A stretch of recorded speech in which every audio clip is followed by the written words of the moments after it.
this is what we're going to achieve till the end of this video. And meanwhile, we're going to learn about subtractive synthesis and also the specifics on wavetable from Ableton. And in order to put this into context,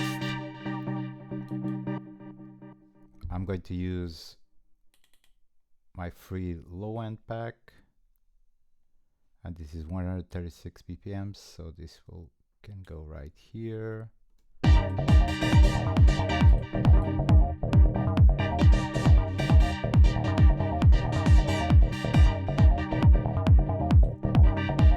now you can hear it within the context of a track. Let's do this. Okay, first let's find within Ableton Wavetable. Here it is. So, a couple of considerations about Wavetable. There are common points between Wavetable and analog, because what we have here is, again, an oscillator section, a filter section, and then we have an amp, and more than an amp, we have a whole modulation section, which is going to include also some extra functions here. So let's put some MIDI in order to listen to what we're doing.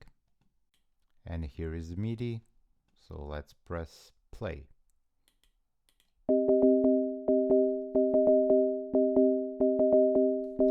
Look here, so we have not only certain fixed shapes, but we have what is called a wavetable. So we can go from this initial sinus oscillator. Here we have a triangle. We can just travel within our wavetable with all the points between one and another. And you see here how you have more harmonics when we move from a sine to a triangle. And now we're going to move to a sawtooth. And now moving to a square wave.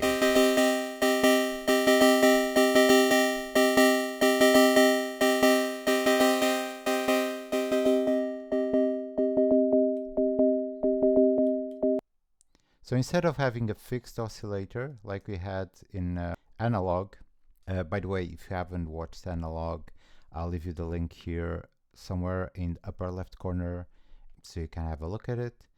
We can have a gradient across our wavetable, and there are plenty of wavetables that already come with Ableton. So this is the collection basics, and then within the basics you have a lot of other wavetables. So this is our oscillator section. If you have a look here, this is actually our filter section, and this is our modulation section. And there's a lot of surprises here, so stay tuned, and we're going to go through all that you can do here. Let's move forward. In order to approach what we had in the beginning of the video, we need to go for something a little bit different. I've still used the basics collection, but I used this one. Now listen. If we change the oscillator, how does the sound change? Right? And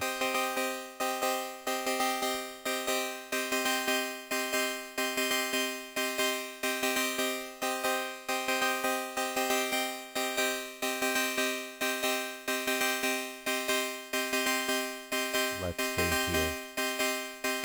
Okay, it's really thin right now, and that's the reason why we have here a zone completely dedicated to a sub-oscillator. So the sub-oscillator, it's set to be 1 octave below our oscillator, Listen. Without, with.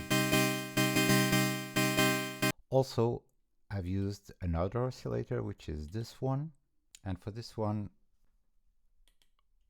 I've used a different wavetable, still within the collection of basics.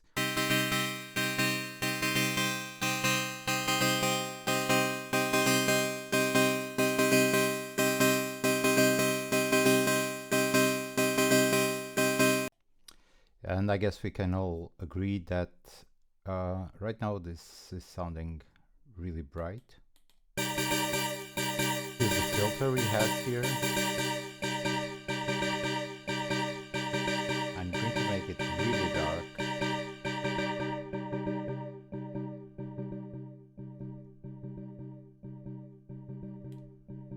With some resonance here.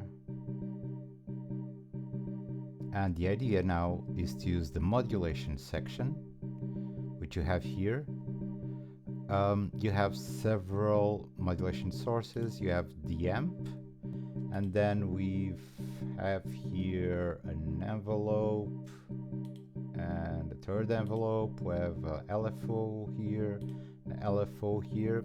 I prepared already the values for, so I've already set these mod sources to where I want them to be in order to save you some time. And here is the modulation matrix. So you can have as many parameters you want to modulate here. How much of these modulation sources influences those target parameters. Let's start with the frequency. For the frequency, I'm going to put it using this envelope 2 that we have here. And the frequency is going to be modulated by envelope 2. So the envelope is re-triggered every time there's a new note.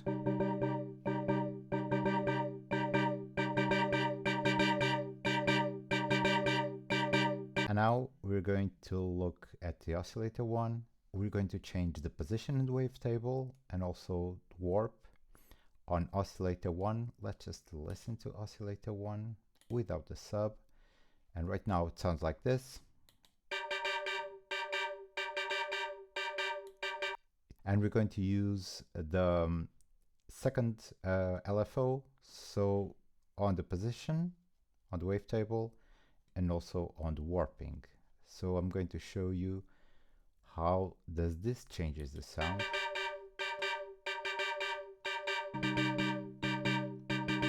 Okay, so first the position on the wavetable is going to be dictated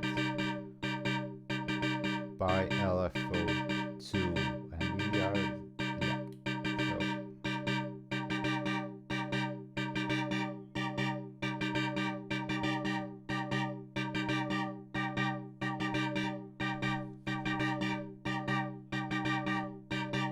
and now the warp. Going to make it move the other way around.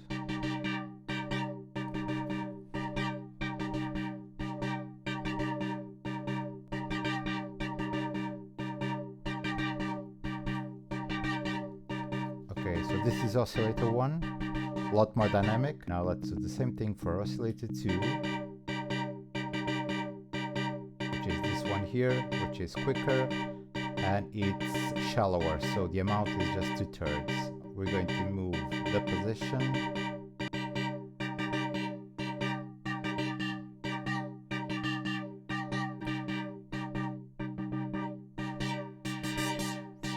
what I'm doing also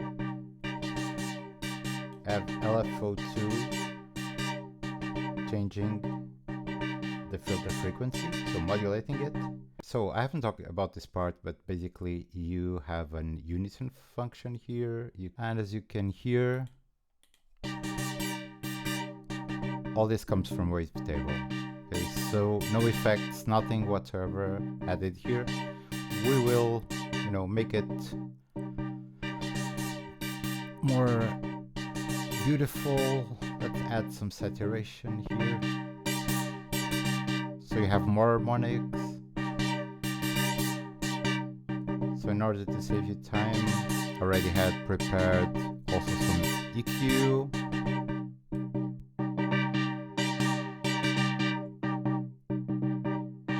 So it sounds not so digital.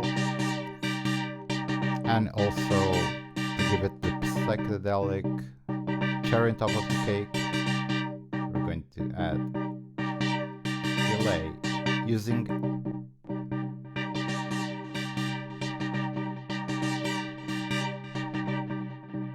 echo. So if you reach this point in the video, thank you so much for hanging around. You can see here the playlists that I've done about synthesis. Thank you so much and see you soon.